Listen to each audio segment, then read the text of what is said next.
안녕하세요. 생활 속 한자의 의미를 알아보는 시기오만가지 서범식입니다.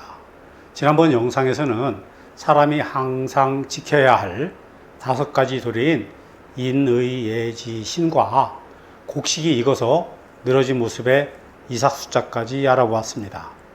얼마 전에 친구들과 일본 여행을 다녀왔습니다. 안내하시는 분의 깃발을 따라서 이곳 저곳을 돌아다니며 경치가 좋은 곳을 찾아다녔습니다.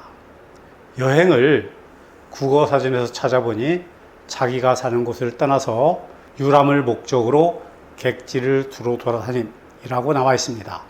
그 어디에도 우리가 매일 보고 따라다녔던 깃발에 대한 언급은 없습니다. 그래서 한번 여행이라는 한자를 풀어보도록 하겠습니다. 여행은 나그네 여자와 다닐 행자를 씁니다. 나그네 여자는 나그네나 여행하다라는 뜻을 가진 글자입니다. 나그네 여자는 깃발 언자와 사람 인자가 두 개인 쫓을 종자가 결합해서 만들어진 글자입니다. 나그네 여자의 갑골문을 보면 깃발 아래로 두 사람이 그려져 있습니다. 이것은 많은 사람이 모여 있다는 뜻입니다. 깃발은 예나 지금이나 각 부대를 상징합니다. 이렇게 부대를 상징하는 깃발 아래에 여러 사람이 그려진 것은 많은 군인들이 모여 있다는 뜻입니다. 고대에는 군인 500명을 일여로 나누어서 하나의 군대 편제로 구분했습니다. 그러니까 여라고 하는 것은 사실 군대의 편제 단위였던 것입니다. 지금도 군대의 편제에 여단이 있습니다. 나그네 여자에서 후에 객지살이를 하다라는 뜻이 파생되었는데, 군인들은 전쟁을 위해서 오랜 기간 집을 떠나 객지 생활을 했었기 때문입니다. 그래서 지금의 여자는 여행하다나 나그네라는 뜻으로 쓰이고 있습니다. 어찌되었든 나그네 여자는 깃발 아래에 많은 사람이 모여있는 모습을 그린 것입니다. 여행을 다닐 때 마치 안내하는 사람이 깃발을 들고 그 뒤를 사람들이 따라가는 것처럼 말입니다. 다음으로 알아볼 글자는 다닐 행자입니다. 다닐 행자는 다니다나 가다, 돌다라는 뜻을 가진 글자입니다. 갑골문의 다닐 행자를 보면 네 방향으로 갈라진 사거리가 그려져 있습니다. 이것은 사람이나 마차가 다니던 사거리를 그린 것입니다. 때문에 다닐 행자가 부숫자로 쓰일 때에는 길이나 도로, 가다라는 뜻을 전달하게 됩니다. 참고로 행자가 항렬이나 줄이라는 뜻으로 쓰일 때에는 항으로 발음이 되고 있음을 주의하셔야 합니다.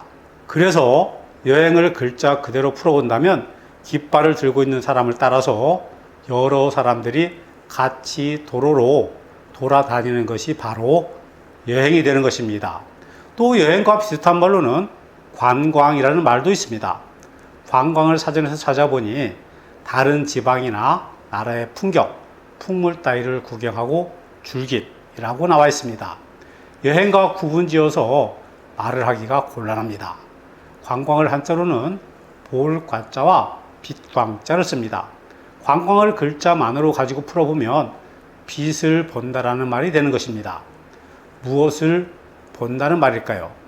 옛날에 일반인이 임금을 본다는 것은 거의 불가능한 일이었습니다. 빛광자는 바로 임금을 상징했습니다. 그래서 사실 관광이라는 말은 예전에는 과거를 보러 가는 일을 이르던 말이었습니다.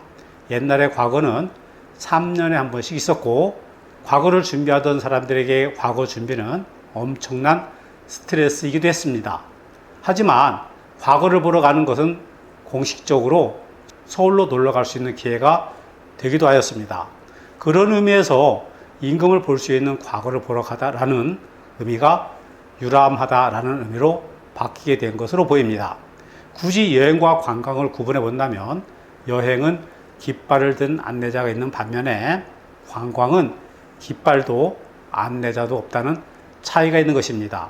볼 관자는 보다나 보이게 하다라는 뜻을 가진 글자입니다.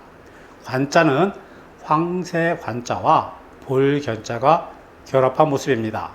황새 관자는 세추자 위에 큰 눈과 눈썹을 그린 것으로 황새라는 뜻을 갖고 있습니다.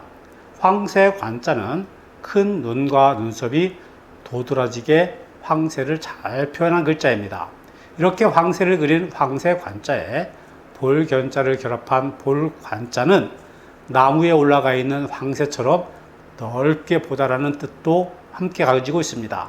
이외에도 볼관자에는 용무나 모양이라는 뜻도 함께 있는데 이는 황새의 자태가 의미에 영향을 주었기 때문입니다. 빛광자는 빛이나 빛나다 라는 뜻과 경시라는 뜻도 함께 가지고 있는 글자입니다. 빛광자는 어진 사람 인자와 불화자가 결합한 모습입니다. 빛광자는 사람의 머리 위에 빛이 나는 모습을 그린 것입니다. 갑골문에 나오는 빛광자를 보면 어진 사람 인자 위로 불화자가 그려져 있습니다.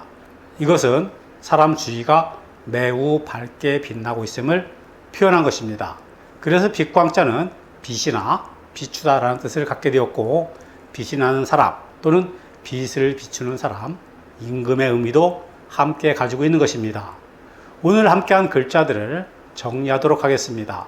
깃발 아래 많은 사람들이 모여있는 나그네 여자와 사거리를 그린 단일 행자, 그리고 황새처럼 널리 보다라는 의미를 가지고 있는 볼관자, 그리고 사람의 머리 위에 횃불을 들고 있는 모양 빛광자까지 알아보았습니다. 오늘도 함께 한자 여행을 해주셔서 감사합니다.